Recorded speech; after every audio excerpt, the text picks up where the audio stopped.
In this video, I'm gonna teach you how to connect Zoom G1X 4 to AMP. It's a very easy process, so make sure to follow along. In this video, I'm gonna teach you how to properly establish the physical connections on your Zoom G1X 4 to an AMP and set any instruments up. So, to do this, you will be using primarily these two ports at the back, and you will need the proper cables. So for this video, I'm going to teach you how to set up any guitar that you have, and to do this, you need to use a guitar jack cable.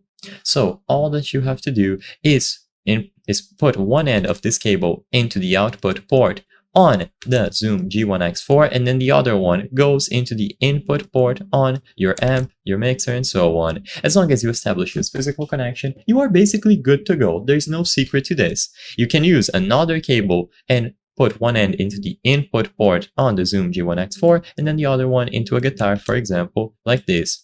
And as long as these physical connections have been established successfully, use the proper cables, and they are properly set up, you are good to go. You can now connect the device to a PC or laptop to monitor and control it with software. So this is going to be done by using a USB cable to connect it to a PC, laptop, and so on. Inside of your PC or laptop, you can download the Guitar Lab software.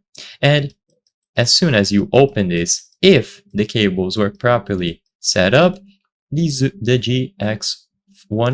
G1X4 will be detected over here at the top. And then you will be able to control everything.